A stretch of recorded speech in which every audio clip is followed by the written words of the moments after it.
Hello everyone. Today we will learn the topic pressure, surface tension and viscosity. Pressure, surface tension and viscosity, all three are the properties of matter. In my previous video we have learned that there are three types of matter: solid, liquid and gas. Elasticity is the property of solid, and pressure, surface tension and viscosity are the properties of fluids. Fluid means liquid and gases. So in this video we will study the pressure, atmospheric pressure, gauge pressure, definition of absolute pressure, Pascal law, surface tension we will study, and the effect of temperature on surface tension.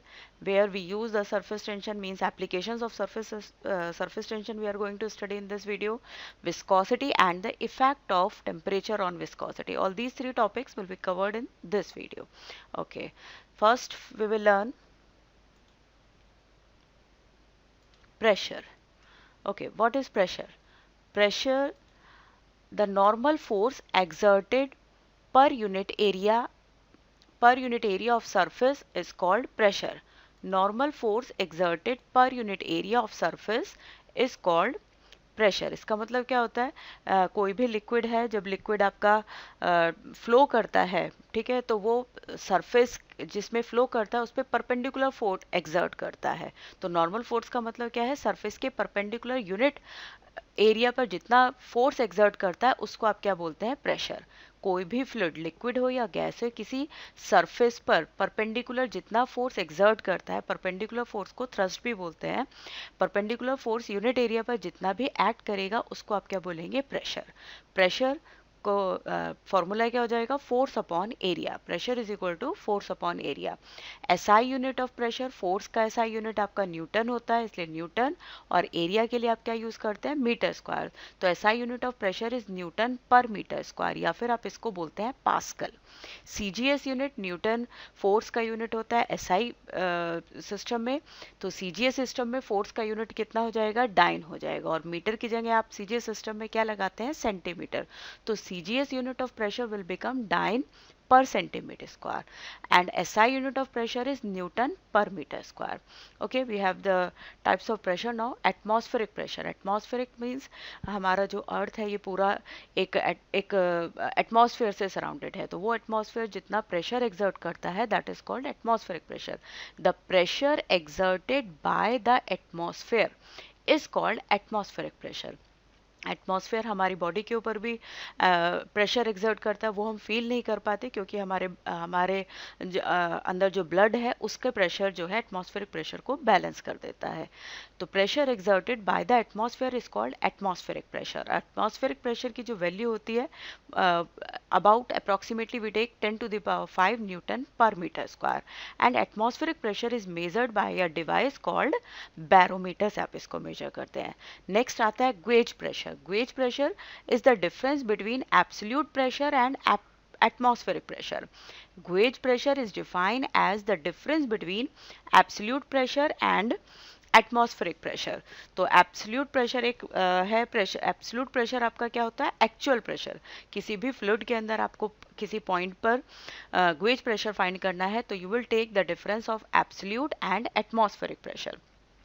Okay, और जो आपका gauge pressure है वो depend करेगा आपका atmospheric pressure पर. अगर atmospheric pressure change होता है तो गेज प्रेशर की वैल्यू भी आपकी चेंज हो जाएगी, क्योंकि एब्सोल्यूट तो एक्चुअल वैल्यू ऑफ प्रेशर है. नेक्स्ट आपका आता है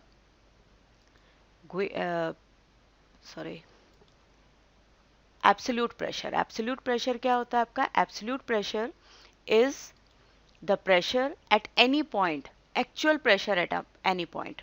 Okay, absolute pressure is the actual pressure at any point in a fluid. किसी fluid के अंदर चाहे वो liquid है या gas है, उसके अंदर एक particular point पर जो actual pressure है उसको आप बोलते हैं absolute pressure. Gauge pressure is the difference between the absolute pressure and atmospheric pressure.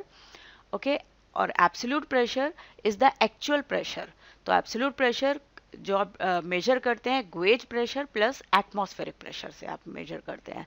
Next हमारा टॉपिक आता है पास्कल लॉ. पास्कल लॉ क्या कहता है, it states that in an enclosed fluid, कोई आपने किसी फ्लूइड को किसी कंटेनर में बंद कर दिया है, if a pressure is increased at an at any point of a fluid, किसी भी उस एनक्लोज फ्लूइड के किसी भी पॉइंट पर अगर आप प्रेशर इंक्रीज करते हैं, then this change in pressure, जो आपने प्रेशर इंक्रीज किया है, is transmitted undiminished to all other part of the fluid. मतलब वो प्रेशर जो है बिना वैल्यू कम हुए, बिना डिमिनिश हुए सारे फ्लूइड में इक्वली डिस्ट्रीब्यूट हो जाता है। इसका एग्जांपल होता है आपका, आप एक बैलून लो, बैलून में पानी भर दो, उसमें छोटे छोटे होल्स कर दो पेन से। अब जब उसको स्क्वीज करोगे, जब उसको दबाओगे आप बैलून को, तो हर एक होल में से जो पानी बाहर निकलेगा वो इक्वल प्रेशर से बाहर निकलेगा। इसी तरह से इसका एक एग्जांपल है, आपकी फुटबॉल होती है। फुटबॉल में क्या होता है, एक पॉइंट पर आप हवा भरते हैं, पूरा ब्लैडर फूल जाता है। This is application of pascal law. Okay, तो पास्कल लॉ क्या कहता है, इन एन इनक्लोज फ्लूइड, अगर आप किसी फ्लूइड को, इनक्लोज मीन्स किसी कंटेनर में बंद फ्लूइड है, अगर आप किसी एक पॉइंट पर प्रेशर इंक्रीज करते हैं, then this pressure is transmitted undiminished to all other part of the fluid. ये प्रेशर जो है सारे फ्लूइड में, फ्लूइड के सारे पार्ट्स में इक्वली डिस्ट्रीब्यूट हो जाता है। Okay, this is pascal law. Surface tension, next topic हमारा आता है सरफेस टेंशन। सरफेस टेंशन क्या होता है, लिक्विड की प्रॉपर्टी होती है, due to which, it is the property of a liquid due to which the free surface of liquid in rest, जो लिक्विड की फ्री सरफेस है वो रेस्ट में होती है, and behaves like a stretch membrane and tend to occupy minimum surface area. किसी भी liquid की जो सबसे बाहर की सरफेस है, फ्री सरफेस है, वो आपका रेस्ट में होगी और स्ट्रेच मेम्ब्रेन एक झिल्ली की तरह एक्ट करेगी, और एक्ट करने पर क्या होगा, वो मिनिमम एरिया ऑक्यूपाई करेगी। तो लिक्विड की ये टेंडेंसी, ये प्रॉपर्टी आपकी क्या कहलाती है, सरफेस टेंशन। बारिश की बूंदे हैं या डिटर्जेंट से जो झाग बनते हैं, वो सारे स्फेरिकल क्यों बनते हैं, स्फेरिकल बनने का रीजन इज दैट कि जो लिक्विड की फ्री सरफेस है रेस्ट में है, स्ट्रेच होगी, स्ट्रेच होने के बाद, स्ट्रेच होने का मतलब उसके ऊपर जो फोर्स एक्ट करेगा वो कैसे एक्ट करेगा, अंदर की तरफ एक्ट करेगा, स्ट्रेच होगी, और स्ट्रेच होने के बाद वो मिनिमम एरिया ऑक्यूपाई करती है। स्फेयर का जो एरिया है वो मिनिमम होता है, दैट इज वाई बबल्स, जो बारिश की बूंदे जो गिरती हैं वो आपकी स्फेरिकल शेप बनती हैं। तो लिक्विड की वो प्रॉपर्टी जिसमें free surface of liquid in rest behave like a stretch membrane and tend to occupy minimum surface area is called surface tension. Next आपका, how do you measure the surface tension. तो surface tension को आप कैसे major करते हैं, force upon length. किसी भी liquid की जो आपके लेयर आपने ली है, फ्री सरफेस है, उस पर एक टेंजेंशियल लाइन आप ड्रॉ करते हैं। टेंजेंशियल लाइन आपने जो ड्रॉ करी है ये इमेजनरी है, तो surface tension is measured as a force acting on a unit length of any imaginary line drawn tangentially in the surface of liquid at rest. Liquid की जो सरफेस है वो रेस्ट में है, उस पर आपने एक इमेजनरी लाइन ड्रॉ किया है, उस इमेजनरी लेंथ के पर यूनिट लेंथ पर जितना फोर्स एक्ट करेगा that will be the surface tension. Surface tension is measured as force per unit length. Surface tension का यूनिट आपका एसआई यूनिट हो जाएगा न्यूटन पर मीटर, और सीजीएस यूनिट हो जाएगा डाइन पर सेंटीमीटर। फोर्स के लिए आप यूनिट करेंगे, एसआई सिस्टम में न्यूटन यूज करेंगे, और लेंथ के लिए मीटर, तो SI unit Newton per metre बन जाता है, और सीजीएस यूनिट आपका क्या बन जाएगा, डाइन पर सेंटीमीटर। नेक्स्ट हमारा टॉपिक आता है इसमें, effect of temperature on surface tension. Effect of temperature on surface tension, जैसे जैसे आप लिक्विड का टेम्परेचर इंक्रीज करोगे तो सरफेस टेंशन क्या होता जाएगा, डिक्रीज होता जाएगा, and almost zero at boiling point. Surface tension liquid की कम होने लगती है जैसे जैसे टेम्परेचर बढ़ता है। जैसे आपके कपड़े अगर ज़्यादा गंदे होते तो आपको बोला जाता है कि गर्म पानी में डिटर्जेंट डाल के उसको रख दो, तो गर्म पानी क्या करता है, it reduces the surface tension, और सोप की सरफेस टेंशन भी कम होती है, तो उससे आपके जो क्लोथ्स हैं वो इफेक्टिवली ज़्यादा अच्छे धुलते हैं, ठीक है, अच्छे वॉश हो जाते हैं। तो surface tension of liquid decreases with increase in temperature. pressure. जैसे जैसे टेम्परेचर बढ़ता है और आपका सरफेस टेंशन क्या होता जाएगा, कम हो जाएगा and becomes zero at boiling point. Boiling point पर सरफेस टेंशन जीरो हो जाएगा. We will study some applications of surface tension. Applications of surface tension मतलब सरफेस टेंशन कहाँ यूज करते हैं. Soap reduces the surface tension. जो साबुन detergent है वो क्या करता है, सरफेस टेंशन को कम कर देता है. दस परमिट टू पेनिट्रेट, वो क्लोथ में अच्छे से पेनिट्रेट होगा and spread over a large area, अच्छे से फैल जाएगा. And washes the clothes more effectively. आप कपड़े धुलने के लिए डिटर्जेंट यूज करते हैं या सोप यूज करते हैं because it reduces the surface tension and spread over a large area. Okay, और उससे आपके कपड़े इफेक्टिवली अच्छे धुलते हैं. सेकेंड पॉइंट हमारा आता है antiseptic like Dettol have low surface tension so they spread faster. Antiseptic आपका डिटॉल है, सेवलॉन है, बोरोप्लस है या फिर आपकी वैसलीन है, इन सब का जो सरफेस टेंशन है वो क्या होता है, कम होता है. सरफेस टेंशन कम होगा तो ज़्यादा एरिया में स्प्रेड हो जाएगा.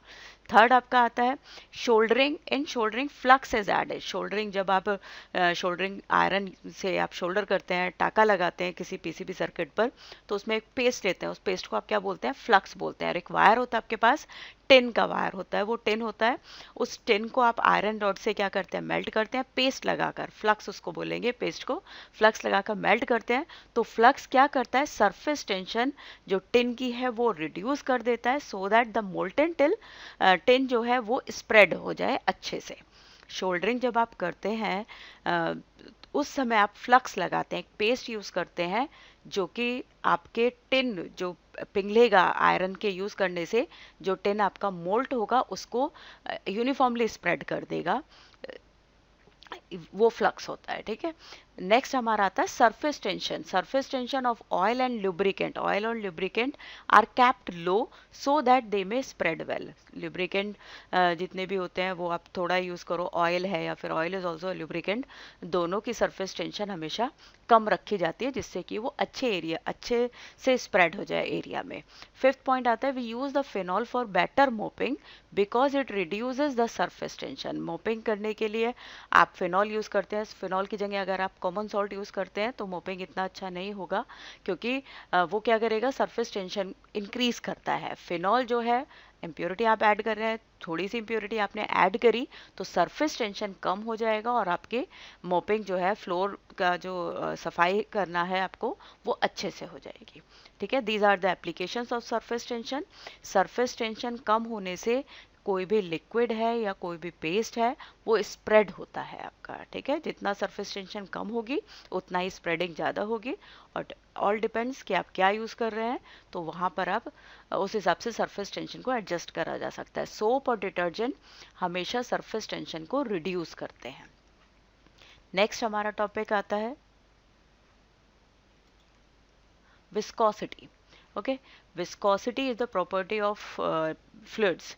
लिक्विड एंड गैसेस दोनों की प्रॉपर्टी है. सरफेस टेंशन में केवल लिक्विड की प्रॉपर्टी होती है.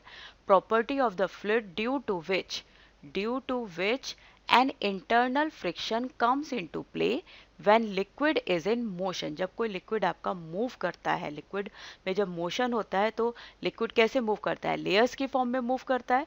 तो दो लेयर्स के बीच में, ये दो लेयर ले लो, ये दो लेयर ले लो, तो दो लेयर्स के बीच में एक बैकवर्ड फोर्स एक्ट करता है. इंटरनल फ्रिक्शन का मतलब होता है आपका लेयर कैसे मूव कर रही है, फॉरवर्ड डायरेक्शन में. फ्रिक्शन कैसे एक्ट करेगा, बैकवर्ड डायरेक्शन में. तो इस लिक्विड की जो ये प्रॉपर्टी है जिससे फ्रिक्शनल फोर्स एक रोल प्ले करता है, उस प्रॉपर्टी को आप क्या करते हैं, विस्कोसिटी कहते हैं. The property of a fluid due to which an internal friction come into play when liquid is in motion is called viscosity. Viscosity में एक इंटरनल फ्रिक्शनल फोर्स एक्ट करेगा जो लिक्विड के मोशन को अपोज करता है. This internal friction opposes the motion of liquid. Okay, तो viscosity में अभी हम और भी समझाएंगे आपको. विस्कोसिटी में कोफिशिएंट ऑफ विस्कोसिटी भी एक आता है आपका. देखिए, विस्कोसिटी क्या है, लिक्विड की वो प्रॉपर्टी है जिसमें लिक्विड की दो लेयर्स के बीच में, सपोज ये आपका सरफेस है, ये लिक्विड है, लेयर्स की फॉर्म में फ्लो कर रहा है, तो लिक्विड कैसे फ्लो कर रहा है, फॉरवर्ड डायरेक्शन में. एक बैकवर्ड ड्रैगिंग फोर्स बोल दो या फ्रिक्शनल फोर्स बोल दो, जो पीछे की तरफ एक्ट करेगा और लिक्विड के मोशन को, फॉरवर्ड मोशन को अपोज करेगा।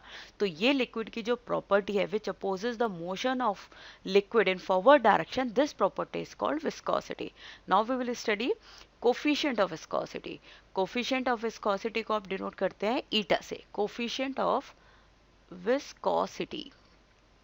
ओके, कोफिशिएंट ऑफ विस्कोसिटी को आप शो करेंगे ईटा। देखिए, हमने भी कहा था आपका जो भी लिक्विड है वो कैसे फ्लो करेगा, लेयर्स के फॉर्म में फ्लो करेगा। बहुत सारी लेयर्स होंगी, उन बहुत सारी लेयर्स में से हम केवल एक लेयर क्या यूज करेंगे, ठीक है, we will use only one layer. This is surface, ये फ्लोर हो गया आपका, यहाँ आपने पानी डाला तो वो कैसे फ्लो करेगा, लेयर की फॉर्म में। एक लेयर का नाम मैंने पी रख दिया है, दूसरी लेयर का नाम मैंने क्यू रख दिया है। ओके, जो क्यू लेयर है उसका सरफेस से डिस्टेंस x है, जो पी लेयर है उसका सरफेस से डिस्टेंस आपका कितना हो गया, x प्लस dx। तो p और q के बीच का डिस्टेंस कितना है, dx। जो q लेयर है उसकी वेलोसिटी है v, जो p लेयर है उसकी वेलोसिटी हो जाएगी v प्लस dv। जैसे जैसे आप ऊपर बढ़ते जाएंगे वेलोसिटी जो लेयर्स की है वो बढ़ती जाएगी। जो लेयर सरफेस के कांटेक्ट में है उसकी वेलोसिटी 0 होगी। तो एक फोर्स एक्ट करेगा दोनों लेयर्स के बीच में, यहाँ एक्ट करा दो, यहाँ एक्ट करा दो, एक बैकवर्ड ड्रैगिंग फोर्स। इस फोर्स को आप क्या बोलते हैं, विस्कस फोर्स। F क्या है आपका, विस्कस, क्योंकि विस्कस से ही आपका क्या है, विस्कोसिटी प्रॉपर्टी आई है, विस्कस फोर्स। तो ये इंटरनल फ्रिक्शनल फोर्स है, this is internal frictional force.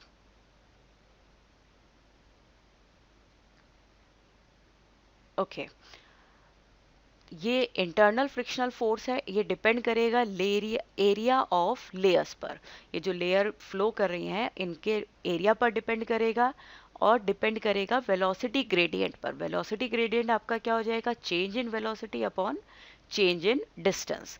Okay, तो विस्कस फोर्स, दोनों इक्वेशन को आप कंबाइन करोगे, you will get area into dv by dx। इस प्रोपोर्शनल के साइन को आप हटाएंगे, एक कांस्टेंट लगाएंगे ईटा, और साथ में विस्कस फोर्स है तो एक माइनस और लगा देती हूँ, क्योंकि विस्कस फोर्स की डायरेक्शन कैसे है, opposite, into a dv by dx। ये जो ईटा है this is called coefficient of viscosity, this is called coefficient of viscosity. Coefficient of viscosity find करने के लिए आप क्या फॉर्मूला हो जाएगा, F is equal to sorry eta is equal to minus F upon A dV by dx। Okay, अभी देखिए, आपका कोफिशिएंट ऑफ विस्कोसिटी के लिए आपने एक लिक्विड कंसीडर किया जो किसी सरफेस पर फ्लो कर रहा है, उसमें बहुत सारी लेयर्स बनेंगी, उसमें से हमने दो लेयर कंसीडर की हैं, एक पी लेयर एक क्यू लेयर। जो पी लेयर है उसका डिस्टेंस सरफेस से कितना है, x प्लस डी एक्स। जो क्यू लेयर है उसका डिस्टेंस x है। जो क्यू लेयर है उसकी वेलोसिटी है v। जैसे जैसे आप ऊपर बढ़ते जाएंगे वेलोसिटी बढ़ती जाएगी, तो p लेयर जो फ्लो कर रही है उसकी वेलोसिटी कितनी है, v प्लस डी वी। दो लेयर्स के बीच में एक बैकवर्ड ड्रैगिंग फोर्स एक्ट करेगा जिसको आप विस्कस फोर्स कहते हैं, और ये विस्कस फोर्स डिपेंड करता है area of the layer and velocity gradient. Velocity gradient का मतलब होता है change in velocity upon change in distance from above these two equations. जब हम इन दोनों इक्वेशंस को कंबाइन करेंगे we will get F is equal to F is proportional to A dV by dx। इस proportional का साइन हटाएंगे, we will put a constant, special constant called eta। eta का मतलब क्या हुआ, कोफिशिएंट ऑफ विस्कोसिटी। साथ में एक नेगेटिव साइन पुट करा है। नेगेटिव साइन क्या शो कर रहा है कि विस्कस फोर्स की जो डायरेक्शन है वो opposite to the motion of liquid है। लिक्विड कैसे फ्लो कर रहा है, फॉरवर्ड डायरेक्शन में, विस्कस फोर्स कैसे एक्ट कर रहा है, बैकवर्ड डायरेक्शन में। तो ईटा आपका क्या हो जाता है, coefficient of viscosity. Coefficient of viscosity का यूनिट हम पढ़ेंगे। कोफिशिएंट ऑफ विस्कोसिटी का यूनिट आपका होता है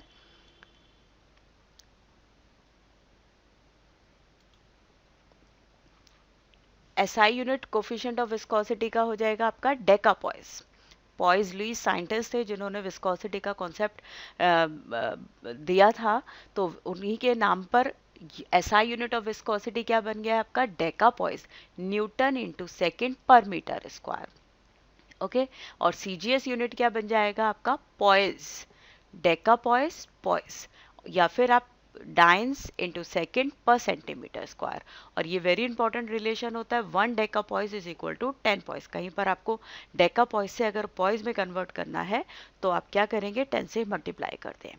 विस्कोसिटी लिक्विड या गैस की वो प्रॉपर्टी है जो उसको आगे बढ़ने से रोकती है। जैसे आपका कोई भी लिक्विड फ्लो कर रहा है तो वो थोड़े टाइम बाद रुक जाता है, अनलेस कंटिन्यूटी होती है उसमें। मतलब कि अगर आप जैसे एक बकेट ले, बकेट या मग से पानी डाल देते हैं फर्श पर, तो वो थोड़े टाइम बाद रुक जाता है। रीजन विस्कोसिटी है। विस्कोसिटी दो लेयर के बीच में अपोजिट डायरेक्शन में एक्ट करता है। विस्कस फोर्स और लिक्विड की, ये जो विस्कस फोर्स है ये क्या करेगा, लिक्विड को फर्दर मोशन को अपोज करता है। लिक्विड की इस प्रॉपर्टी को बोलते हैं viscosity. Now we will study effect of temperature on viscosity. Effect of temperature on viscosity, liquid जैसे होते हैं, जैसे जैसे टेम्परेचर बढ़ेगा उनकी विस्कोसिटी क्या होती जाएगी, कम होती जाएगी। लिक्विड्स में टेम्परेचर अगर आप बढ़ाएंगे तो विस्कोसिटी डिक्रीज होगी। इसका बहुत अच्छा एग्जांपल होता है, जैसे आपका घी है, ठीक है ना। घी कैसा होता है, विंटर्स में जम जाता है पूरा, लेकिन जब आप उसको गर्म करोगे टेम्परेचर उसका बढ़ेगा तो वो फ्लो करने लगता है। हनी भी इसका एग्जांपल है। शहद, शहद में क्या होता है, सर्दियों में जम जाता है लेकिन गर्मियों में वो क्या होता है, फ्लो करने वाली कंडीशन में रहता है। तो रीज़न ये क्या है, जैसे जैसे टेम्परेचर बढ़ता है, जब टेम्परेचर इंक्रीज करता है तो intermolecular bond of liquid break and molecules become free to move. तो इंटरमॉलिक्यूलर फोर्स लिक्विड में वैसे भी कम होता है, फिर और भी ज़्यादा क्या हो जाएगा, जैसे टेम्परेचर बढ़ेगा तो वो मॉलिक्यूल जो है अपने बॉन्डिंग से बाहर आ जाएंगे और मूव करने लगेंगे। लिक्विड्स में विस्कोसिटी डिक्रीज होती है जैसे जैसे टेम्परेचर इंक्रीज होता है। गैसेस में विस्कोसिटी इंक्रीज होगी टेम्परेचर इंक्रीज होने के साथ, क्योंकि गैसेस के मॉलिक्यूल एक तो रैंडमली मूव करते रहते हैं। जैसे उनका टेम्परेचर बढ़ेगा, मॉलिक्यूल्स की काइनेटिक एनर्जी और भी ज़्यादा बढ़ेगी और वो आपस में टकराने लगेंगे। जो टकराने लगेंगे तो नंबर ऑफ कोलाइजन बढ़ेगा, जिससे कि उसकी विस्कोसिटी टेम्परेचर के साथ इंक्रीज होती है। गैसेस की विस्कोसिटी टेम्परेचर के साथ इंक्रीज होती है क्योंकि नंबर ऑफ कोलाइजन बढ़ जाता है। काइनेटिक एनर्जी बढ़ जाएगी टेम्परेचर बढ़ाने से, मॉलिक्यूल्स की काइनेटिक एनर्जी बढ़ती है जिससे उनके नंबर ऑफ कोलाइजन्स बढ़ जाते हैं। Effect of temperature on viscosity of liquid, temperature बढ़ने से लिक्विड की विस्कोसिटी कम होती है और गैसेस की टेम्परेचर बढ़ने से विस्कोसिटी भी बढ़ जाती है। होपफुली आपको ये वीडियो मेरा अच्छा लगा होगा। अगर अच्छा लगे तो प्लीज़ लाइक, शेयर और सब्सक्राइब जरूर कीजिएगा। Thank you so much.